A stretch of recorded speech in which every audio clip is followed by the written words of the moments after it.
The camera was rolling when Colonel James Reardon reached into his pocket and pulled out a silver lighter. The local news reporter's question hung in the air, unanswered. Instead, Reardon opened a small wooden box containing his bronze star, 2 Purple Hearts, and the Distinguished Service Cross, decorations earned through blood and sacrifice across 3 combat tours. With steady hands that once commanded hundreds of troops in battle, he ignited each medal one by one. It wasn't protest. It was a final mission. "I'm sorry it's come to this," Reardon said quietly as the precious metal began to blacken and warp. "But there are some battles you can't win by following the rules." The live broadcast cut to commercial seconds later. By morning, the nation would be asking, what could drive a war hero to such a desperate act? Colonel James Reardon wasn't born a rebel. The son of a Vietnam veteran and a nurse from a small town outside Detroit. Military service ran in his blood. His grandfather had stormed beaches in World War II. His father had served in Vietnam, and James had carried that legacy forward in the deserts of the Middle East. After graduating from West Point, Reardon quickly rose through the ranks, eventually becoming one of the Army's most respected field commanders. His colleagues described him as meticulous, principled, and relentlessly focused on the welfare of his troops. His men called him the Shield because of his reputation for doing everything in his power to bring his soldiers home alive. Colonel Reardon was the kind of officer who'd go without sleep to make sure his troops had what they needed, remembers Sergeant Michael Torres, who served under him during the heaviest fighting of his second deployment. He'd share his rations, give up his bunk, and always took point on the most dangerous missions. He led from the front, always. But leadership means making difficult choices. During an ambush in a remote mountain pass, Reardon made a split-second decision to call in air support on a position dangerously close to his own men. The call saved most of his pinned-down platoon but resulted in injuries to 3 of his soldiers from the close strike. Though military investigation cleared him of wrongdoing and his wounded men publicly supported his decision, Reardon carried the weight of that choice. "Some burdens you don't put down," he once told the military journalist. "You just learn to march with them." Those who knew him well say this principle defined his character. An unflinching willingness to shoulder responsibility, especially when it came to the well-being of those under his command. It was this same sense of duty that would eventually lead him to that fateful morning broadcast. What none of his superiors could have predicted was that Reardon's most important battle would begin after he hung up his uniform. The Veterans Affairs Medical Center sat on a gentle slope overlooking the city, a sprawling complex of buildings constructed in the 1950s and expanded haphazardly over decades. From a distance, it looked impressive, a monument to America's commitment to those who served. Up close, the reality was different. When Colonel Reardon retired after 26 years of service, he planned to focus on his family and perhaps write the military history book he'd been researching for years. But 3 months after his retirement ceremony, he received a call from a former staff sergeant who had served under him. Marcus Washington had been waiting 11 months for critical surgery at the VA.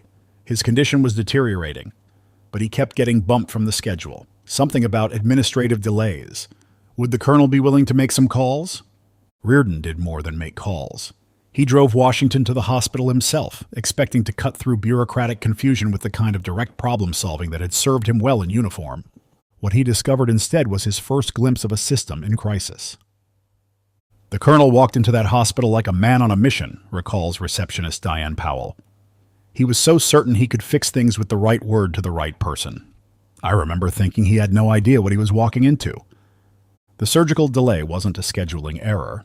It was one symptom of a medical center buckling under mismanagement, where veterans waited months for essential care while certain administrators funneled resources to a select few patients, mostly friends, family members of hospital leadership, and those with political connections. While investigating Washington's case, Reardon uncovered a pattern. Critical medical equipment purchased but never delivered, maintenance contracts paid for but never fulfilled, and a revolving door between hospital administration and private contractors who seemed to benefit handsomely from these arrangements. "He started pulling threads," said Dr. Eleanor Chen, a VA physician who later became one of Reardon's key allies, and the whole thing started unraveling. Colonel Reardon had navigated military bureaucracy for decades. He assumed exposing the problems would trigger immediate corrective action. Following protocol, he documented the issues and submitted his findings through proper channels, first to the hospital director, then to regional VA leadership. The response was silence. Undeterred, Reardon expanded his investigation. He formed a small coalition of concerned VA staff, veterans, and family members. Together, They gathered evidence, financial records showing discrepancies in equipment purchases, testimony from veterans who had experienced suspicious delays, staff schedules revealing ghost positions that existed on paper but not in reality. 6 months after his first visit to the hospital, Reardon presented a comprehensive report to the VA Inspector General's office. The colonel approached this like a military operation, remembers Thomas Nash, a retired Navy corpsman who joined Reardon's coalition. Reconnaissance, intelligence gathering, strategic planning. He applied everything he'd learned in the military to exposing what was happening at that hospital. 3 weeks later, Reardon received a brief response thanking him for his concerns and informing him that after thorough review, no evidence of wrongdoing had been found. Something wasn't right. The dismissal was too quick, too cursory for the substantial evidence they had presented. Reardon began to wonder if the corruption reached higher than he'd initially suspected. For most people, this would have been the end of the road. But James Reardon had never abandoned his troops in combat, and he wasn't about to abandon his fellow veterans now. He expanded his coalition, reaching out to local journalists, veterans organizations, and eventually his former commanding general, now retired. His persistence began attracting attention and resistance. Anonymous calls warned him to let it go. His coalition members reported being pressured by hospital administration. Dr. Chen found herself suddenly reassigned to night shifts. Marcus Washington's disability benefits were mysteriously delayed. The message was clear: powerful people were protecting this system. When local coverage of Reardon's allegations finally appeared in a newspaper, the story was buried on page 12, heavily edited, to emphasize the VA's denial rather than the evidence. A promised television segment was canceled at the last minute. That's when we realized we weren't just fighting corruption at one hospital, said Nash. We were up against a network of influence that could silence media coverage and intimidate whistleblowers. For the first time in his career, Reardon found himself in a battle where the rules of engagement favored his opponents. Military protocol, chain of command, proper channels. The systems he had respected his entire life were now being weaponized against the very people they were meant to protect. Meanwhile, veterans were suffering. During Reardon's campaign, 3 former service members from his coalition died while waiting for care that was continuously delayed. One was a young woman who had served as a combat medic under his command. At her funeral, her mother pressed something into Reardon's hand, her daughter's service medal. She told me Jenny had said if anyone could fix the system, it would be Colonel Reardon, Nash recalled. That's when something changed in him. I saw it in his eyes. 2 weeks after the funeral, a local reporter named Sarah Kozlowski reached out to Reardon. Unlike previous journalists, she wasn't looking for a quick story. Her father was a Vietnam veteran who had struggled with VA care for years. She wanted to do an extended interview, live on air, to give Reardon's allegations the attention they deserved. What she didn't know was that Reardon had already made his decision. After years of following proper channels, gathering evidence, and watching veterans suffer while those responsible evaded accountability, he had concluded that the system couldn't be reformed from within.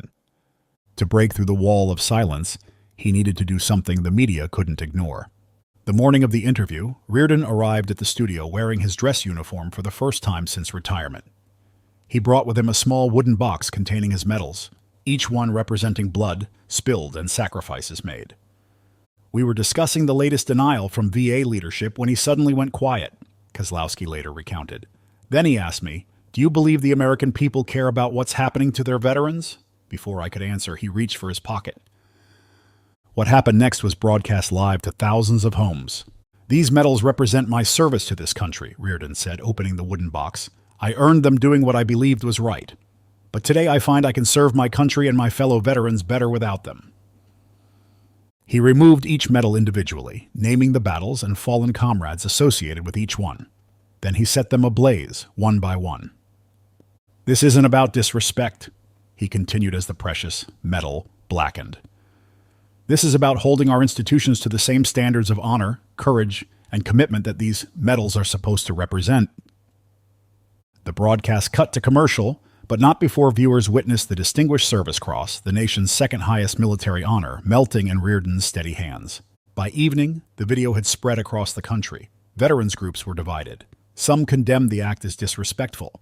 Others rallied to Reardon's cause. Military leaders called it a tragedy. Politicians demanded investigations, not of the hospital, but of Reardon himself. But something unexpected happened amid the controversy. Veterans began coming forward with their own stories, not just from Reardon's medical center, but from facilities nationwide. Journalists who had previously ignored the story now couldn't look away. 3 weeks after the broadcast, federal agents arrived at the VA hospital, not to arrest Reardon, but to seize records. Investigations revealed a corruption network extending beyond one facility, involving millions in misappropriated funds meant for veteran care. 6 months later, congressional hearings began. Reardon was the first witness called. "I wish I could have found another way," he testified. "But sometimes when systems fail, sacrifice becomes necessary. I would burn those medals again tomorrow if it meant even one more veteran would receive the care they've earned." The reforms that followed wouldn't solve every problem in the system, but they represented real progress, increased transparency, strengthened whistleblower protections, and criminal charges against the worst offenders. As for Colonel Reardon, he never sought replacement medals, despite being entitled to them. When asked why, he offered a small smile. "Those decorations served their purpose," he said. "They got people to listen. And in the end, that's what they were always meant to do. Remind us what we're fighting for." Today, a photograph hangs in the renovated lobby of the Veterans Affairs Medical Center. Colonel Reardon on that fateful morning. Medals burning in his hands. Beneath it, a simple inscription. It wasn't protest. It was a final mission. And like his other missions, Colonel James Reardon accomplished his objective. He just had to break the rules to do it. What would you do if the institutions you serve betrayed the people they were meant to protect? Comments below.